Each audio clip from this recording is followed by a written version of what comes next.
کہ ایک دم اس موقع کا فائدہ اٹھاتے ہوئے ایک دم لوگوں کو انہوں نے پارٹی کو ختم کرنے کے لیے پورا پلان بنا ہوا تھا. لیکن میں آج آپ سب سے کیوں یہ بات کرنا چاہتا ہوں, دیکھیں جس طرف ہم اب نکل گئے ہیں نا, آپ یقین کریں اس ملک کا کوئی مستقبل نہیں ہے. میں اپنے ملک کے لیے اب کہہ رہا ہوں, میں نے بڑی کوشش کی ہے اسٹیبلشمنٹ کو اور آرمی چیف کو پیغام دینے کے لیے, لیکن وہ شاید یہ سمجھتے ہوں کہ میں کو کمزور ہو گیا ہوں, میں کو گھبرا گیا ہوں, یا میرے کیونکہ لوگ نہیں ہیں میرے یہ سارے اندر, مجھے اکیلا کیا ہوا ہے, تو شاید میں اس لیے کہہ رہا ہوں. میں آپ سے نہیں, جب سے میں حکومت سے گیا ہوں تب سے میں لگا ہوا ہوں کہنے کہ ہمارے ساتھ بات چیت کرو. 2 دفعہ جنرل باجوہ سے میں ملا بات چیت کرنے کے لیے. میں نے اپنی ٹیم بنائی جنہوں نے جا کے جنرل باجوہ سے میٹنگ کی کہ اس کا راستہ نکالو. میں پاکستان کی بات کر رہا تھا کہ ملک کے لیے کیا بہتری ہے, تو کوئی یہ نہ سمجھے کہ میں ایک کمزوری میں بات کر رہا ہوں. مجھے خوف آ گیا ہے کہ یہ میرا ملک تباہ ہو رہا ہے, اور میں واضح کر دوں میں نے کبھی یہ ملک چھوڑ کے نہیں جانا. مجھے کوئی کہے کہ جی آپ کوئی باہر چلے جائیں, کوئی ڈیل کر لیں, میں حقیقی آزادی کی جدوجہد 27 سال سے کر رہا ہوں. میں ڈیلز کرنے کے لیے نہیں کر رہا کہ جی اگر یہ کریں تو ہم آپ کو آگے وزیر اعظم بنا دیں گے, یہ کر دیں گے. میں یہ وزیر اعظم کے لیے نہیں کر رہا, میں ایک اپنے ملک کے اور اپنے ملک کے بچوں کے مستقبل کے لیے کر رہا ہوں. میں باتیں بھی آپ کے لیے اس لیے کہتا ہوں کہ ڈائیلاگ کرو, کیونکہ جس طرف یہ نکل گئے ہیں یہاں تو آگے اندھیرا ہے. یہ حالات ہیں کہ کل کوئی بچے آئے, سوشل میڈیا کے بچے 20-30 لڑکے آئے, وہ جیسے باہر نکلے پکڑ کے ان کو جیل میں ڈال دیا. کس قانون کے تحت بتائیں, کس قانون کے تحت؟ پہلے تو آپ کہہ سکتے تھے نا جی کہ یہ ہمیں جی وہ کچھ جیو فینسنگ میں نظر آئے ہیں, آپ کو تو پتہ ہی نہیں ہے لڑکے کون ہیں, پکڑ کے سیدھا جیل میں لے گئے. میرے وکیل عزیر بھنڈاری جو کہ سینئر ایڈوکیٹ ہیں سپریم کورٹ کے, ان سے میں نے ملٹری کورٹس کے اوپر میٹنگ کی کہ یہ ملٹری کورٹس کو میں چیلنج کرنا چاہیے کہ بالکل دنیا میں مذاق اڑا ہے پاکستان کا, کبھی جمہوریت کے اندر بھی ملٹری کورٹ آئے ہیں, اور وہ یہاں سے باہر نکلے اس کو اٹھا کے لے گئے, اس کو اور اس کو ڈرائیور کو. یہ کس قانون کے تحت؟ یعنی یہاں تو قانون کی دھجیاں اڑا دی, یہاں تو بلکہ بنانا ریپبلک سے بھی بدترین حالات ہو گئے ہیں. میڈیا کا منہ بند کر دیا. میں ویسے وہ میڈیا والوں سے ذرا آج پوچھنا چاہتا ہوں جو بڑے جہاد لڑتے تھے میڈیا کی آزادی کے لیے, وہ میڈیا ہاؤسز جی ہم آزادی رائے اور آزادی میڈیا, وہ کدھر چلے گئے ہیں؟ چپ کر کے دم دبا کے سر بیٹھ گئے ہیں کہ سارا اس وقت عمران خان کا نام نہیں آنا چاہیے میڈیا کے اوپر, وہ پتہ نہیں کتنا خطرناک دہشت گرد ہے. اس کے بعد جو جوڈیشری کے اوپر پریشر ڈالا ہے, جس طرح کی دھمکیاں ججز کو دی جا رہی ہیں, ہمیں فرسٹ ہینڈ پتہ ہے کہ ججز سے کیا کیا جا رہا ہے. جو جج لائن میں نہیں اس کے اوپر میڈیا اس کی ٹرائل شروع کر دیتے ہیں, اس کے اوپر ہر قسم کرپشن کیسز ہر چیزیں اٹھاتے ہیں. ان کے ایک اب میں بتاؤں سینئر سپریم کورٹ کے جج کے ان کے لوگ اٹھا کے لے گئے, ان کے نوکر کو اٹھا کے لے گئے.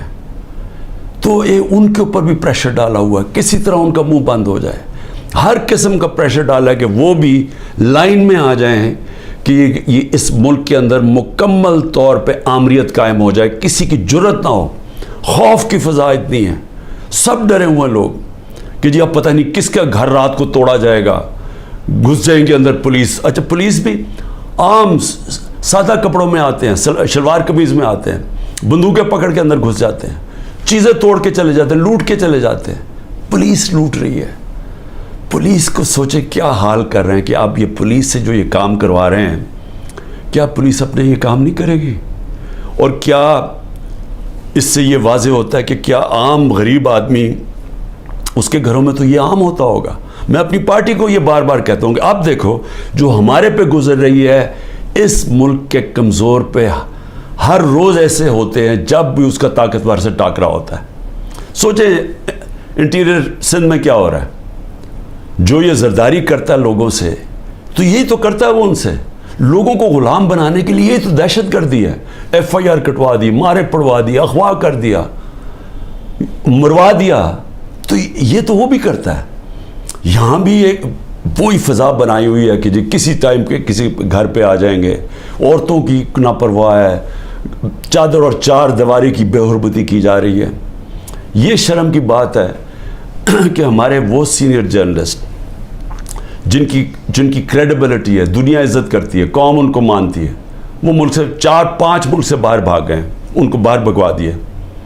ارشد شریف کے ساتھ جو انہوں نے کیا, جتنا شاید ہی اس ملک میں ایسا دلیر اور ایک محب وطن صحافی تھا, ایک انویسٹیگیٹر جو محنت کرتا تھا, اس سے جو کیا کیا گیا. عمران ریاض یوٹیوب میں سب سے بڑی فالوئنگ جس کی ہے, اس کا مطلب کہ قوم اس کو سنتی تھی, قوم مانتی تھی اس کی بات میں. وہ ابھی تک مہینے سے اوپر ہو گیا ہے, اس کے بیوی بچوں کی کوئی فکر ہے کہ ان کے اوپر کیا گزر رہی ہے, غائب ہوا ہے. اور ہماری پولیس کیا کر رہی ہے, آپ کا جی جیو فینسنگ میں نام آ گیا, ذرا ادھر آئے نا, آپ جیل میں جائیں گے. اچھا وہ آگے سے, اچھا جی 15 لاکھ روپے نکالو. 15 لاکھ سے شروع ہوتے ہیں, کوئی 10 لاکھ پہ یہ بات مان لیتے ہیں. یہ پیسے بنا رہے ہیں آپ. جب آپ نے ملک میں جنگل کا قانون لیا ہے تو جو طاقتور ہے وہ ہر قسم کا کمزور پہ ظلم کر رہا ہے, کیونکہ آپ نے دروازے کھول دیے, موقع دے دیے سب کو, صرف اور صرف خوف پھیلانے کے لیے. اور مقصد کیا ہے کہ کسی طرح عمران خان کے اوپر کانٹا ڈالا ہوا ہے, اب اس نے نہیں آنا. اور اگر تحریک انصاف بھی آئے گی تو وہ سکڑ کے ایک چھوٹی سی جماعت لے کے آنی ہے, تاکہ اس ملک میں وہ کھچڑی پکی رہے اور جناب اسٹیبلشمنٹ کا کنٹرول ہو جائے. دیکھیں, میں صرف ایک تاریخ کا اسٹوڈنٹ ہوتے ہوئے, میں نے اپنی یونیورسٹی میں بھی یہی پڑھا تھا, میں صرف آپ کو, اپنی قوم کو, آپ کو یہ مثال دینا چاہتا ہوں کہ جدھر یہ ہم اب پہنچ گئے ہیں اور آگے لے کے جا رہے ہیں, ان ملکوں کا حال کیا ہوتا ہے. یہی حال جب دوسری جنگ عظیم کے بعد یورپ آدھا آزاد ہو گیا, یعنی جمہوریت آ گئی, وہاں آدھے یورپ کے اندر اسی طرح کے حالات, آمریت آ گئی, میڈیا کے اوپر کنٹرول, لوگوں کی زندگی پہ کنٹرول, اس طرح پھر رہے تھے, جاسوس پھر رہے تھے ساری جگہ. کوئی بات کرتا تھا اس کو پکڑ کے جیل میں ڈال دیتے تھے, لوگ غائب ہو جاتے تھے گھروں سے. یہی حالات سوویت یونین کا جو حصہ بنے ایسٹرن یورپ میں آ گئے, اور جو ویسٹرن یورپ تھا وہ آزاد ہو گیا, وہاں جمہوریت آ گئی. 50 سال کے بعد ایسٹرن یورپ پیچھے رہ گیا اور ویسٹرن یورپ خوشحال ہو کے آگے بڑھ گیا. ایسٹ جرمنی, ویسٹ جرمنی ایک ہی لوگ ہیں, جرمن ایک ہی لوگ ہیں. ایسٹ جرمنی میں آ گئے اسی طرح کے حالات, آمریت آ گئی, ویسٹ جرمنی آزاد ہو گیا, ویسٹ جرمنی آسمانوں پہ چلا گیا, ایسٹ جرمنی پیچھے رہ گیا. اسپین کے اندر ڈکٹیٹرشپ آ گئی, وہاں یہی حالات تھے جو آج ہمارے سے ہو رہا ہے. اسپین میں یہ 30 سال کے لیے فرینکو بیٹھ گیا ایک ڈکٹیٹر.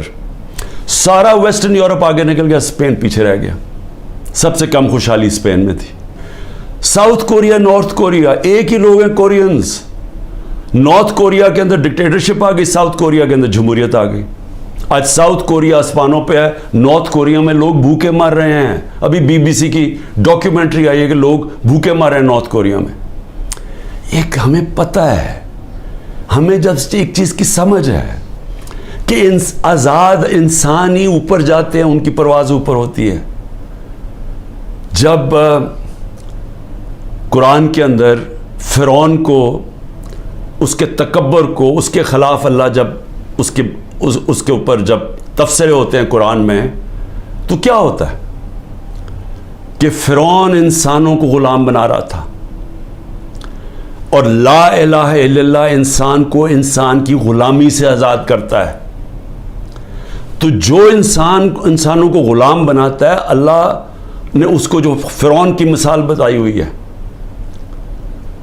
نبی صلی اللہ علیہ وسلم نے مدینہ کی ریاست میں انسانوں کو آزاد کیا تھا لا الہ الا اللہ سے, اور عدل اور انصاف سے, حقوق دے کے. ہر انسان کے حقوق تھے, عورتوں کے حقوق دیے گئے, غلاموں کے حقوق دیے گئے, اقلیتیں برابر کے شہری بن گئے. حضرت علی رضی اللہ تعالیٰ کیس ہار جاتے ہیں یہودی شہری سے جب وہ خلیفہ وقت ہوتے ہیں. اس طرح کا انصاف تھا.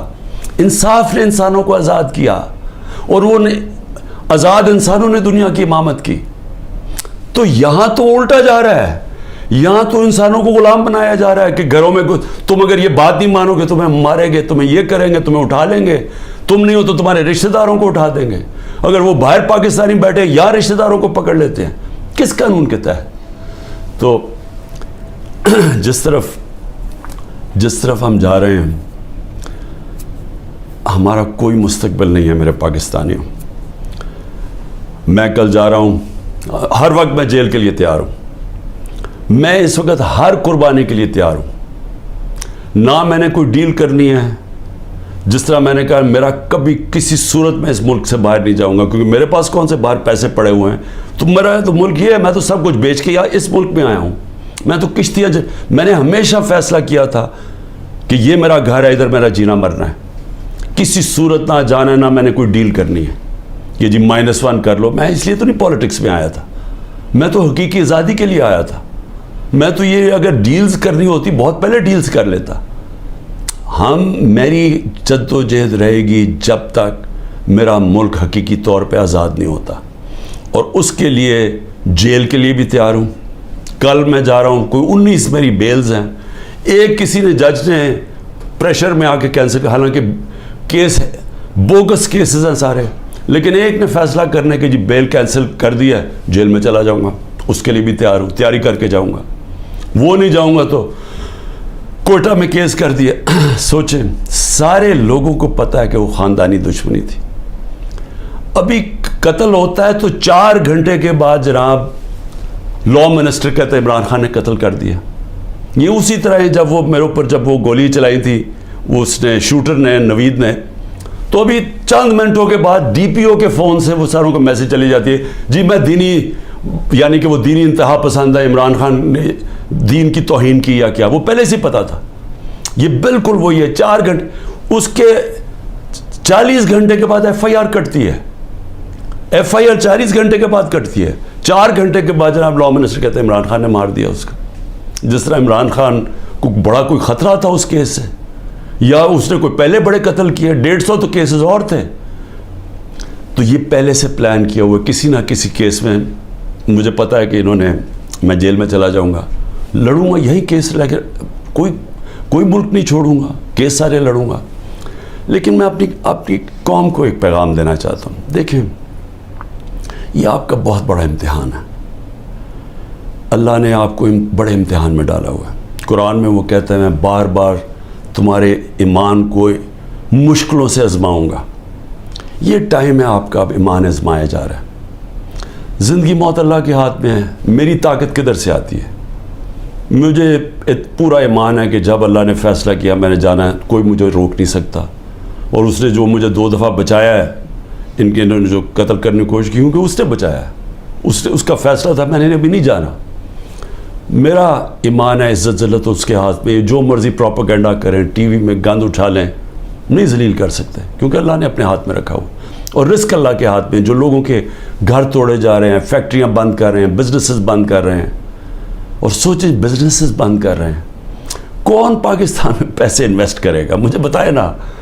جب وہ دیکھ رہے ہیں کس قانون کے تحت لوگوں کی بزنس بند کر رہے ہیں, روزگار بند کر رہے ہیں, ان کے لوگ بیچارے بے روزگار کر رہے ہیں. آج کل کی مہنگائی میں لوگ بے روزگار ہو رہے ہیں, کس قانون کے تحت؟ کوئی ان کو فکر نہیں ہے. فرعون بنے ہوئے ہیں, جو مرضی چاہے کر سکتے ہیں. خوف کہ جو ہماری دہشت پھیل جائے, بس ڈرایا ہوا ہے لوگوں کو.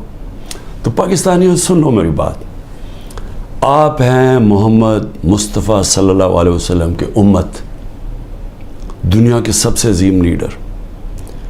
آپ کا کلمہ ہے لا الہ الا اللہ, نہیں ہے خدا سوائے اللہ کے کوئی. آپ نے اپنی آزادی کے لیے جد و جہد کرنی ہے. میں نے ہمیشہ کہا کہ پرامن احتجاج کرتے ہیں شہری. کوئی اپنی فوج کے سامنے نہیں لڑتا, کوئی اپنی پولیس کے سامنے نہیں لڑتا. ہم ان سے لڑنے نہیں آئے, ہم کوئی انتشار پھیلانے نہیں آئے, لیکن ہمارا حق ہے پرامن احتجاج. آپ نے ابھی سے مینٹلی تیار ہونا ہے. انہوں نے مجھے جیل میں ڈالنا ہے, اور ان کا خیال ہے کہ جب مجھے جیل میں ڈالیں گے, اب انہوں نے اتنا خوف پھیلا دیا کہ سب چپ کر کے بیٹھ جائیں گے. آپ نے اگر یہ ظلم قبول کر لیا, اور یاد رکھیں آپ 25 کروڑ ہیں, اگر 25 کروڑ لوگ سہم گئے اور خوف کے سامنے جھک گئے, تو میں آپ کو بتا رہا ہوں آپ کا کوئی مستقبل نہیں ہے. پھر یا تو یہ کشتیوں میں لوگ نکلیں گے اور بیچارے اسی طرح جان کھوتے رہیں گے, سمندروں میں ڈوبتے رہیں گے اور وہاں دھکے کھاتے رہیں گے, اور یا پھر جو آپ کے پروفیشنلز ہیں وہ ملک چھوڑ کے ویسے دنیا میں ڈیمانڈ ہے وہاں چلے جائیں گے. تو ملک کا تو کوئی فیوچر نہیں رہے گا. اور یہ چوروں کے ہاتھ میں جن کو بٹھا دیے لا کے, جن کو 30 سال سے ثابت کر رہے ہیں, یہ ایک دوسرے کی چوری کو 30 سال سے لوگوں کو بتا رہے ہیں کہ کون بڑا چور ہے, جو یہی اسٹیبلشمنٹ بتا رہی ہے کہ کتنے بڑے چور ہیں. اگر ان کے نیچے اور ان کی غلامی کرنی ہے اور یہ خوف کی وجہ سے, میرا کیا ہے کہ اس غلامی سے موت بہتر ہے. یہ کوئی زندگی نہیں ہے, غلاموں کی کوئی زندگی نہیں ہے, صرف پرواز آزاد لوگوں کی ہے. اقبال کا شاہین صرف آزاد ہو کے تو اوپر جا سکتا ہے, غلام تو غلام رہتے ہیں. جس طرح مولانا رومی نے کہا کہ جب اللہ نے تمہیں پر دیے ہیں کیوں چونٹیوں کی طرح رینگ رہے ہو, غلام چونٹیوں کی طرح رینگتے ہیں. تو سب آپ ذہن بنا لیں کہ یہ خوف جو پھیلایا گیا ہے, اور قرآن کی آیت ہے کہ جو لوگ ایمان لے آئے اللہ ان کے خوف دور کر دیتا ہے. یہ ایمان والے لوگوں کو میں کہہ رہا ہوں کہ یہ بالکل آپ نے گھبرانا نہیں ہے, آپ نے کھڑے ہونا ہے. پرامن احتجاج آپ کا حق ہے. جس طرف یہ ملک کو لے کے جا رہے ہیں, جو یہ ملک کو تباہی کی طرف لے کے جا رہے ہیں, ان کو کوئی فکر نہیں ہے ملک کی. یہ صرف اقتدار اور پیسے کی جنگ ہے. ان کو اقتدار اور پیسہ اس لیے عمران خان سے خطرہ ہے کہ جناب اگر وہ آ گیا تو یہ ہمارا اقتدار اور پیسہ خطرے میں چلا جائے گا. یہ ملک کو تباہی کی طرف بھیج رہے ہیں اسی وجہ سے. اور اسی لیے میں سب کو آخر میں پیغام دیتا ہوں کہ ذہنی طور پہ تیار ہو جائیں کہ کبھی بھی آزادی کوئی پلیٹ میں رکھ کے نہیں دیتا. آزادی کے لیے قربانیاں دینی پڑتی ہیں, اور آپ سب کو, میں بھی تیار ہوں, آپ سب کو تیار ہونا چاہیے قربانیوں کا. پاکستان پائندہ باد.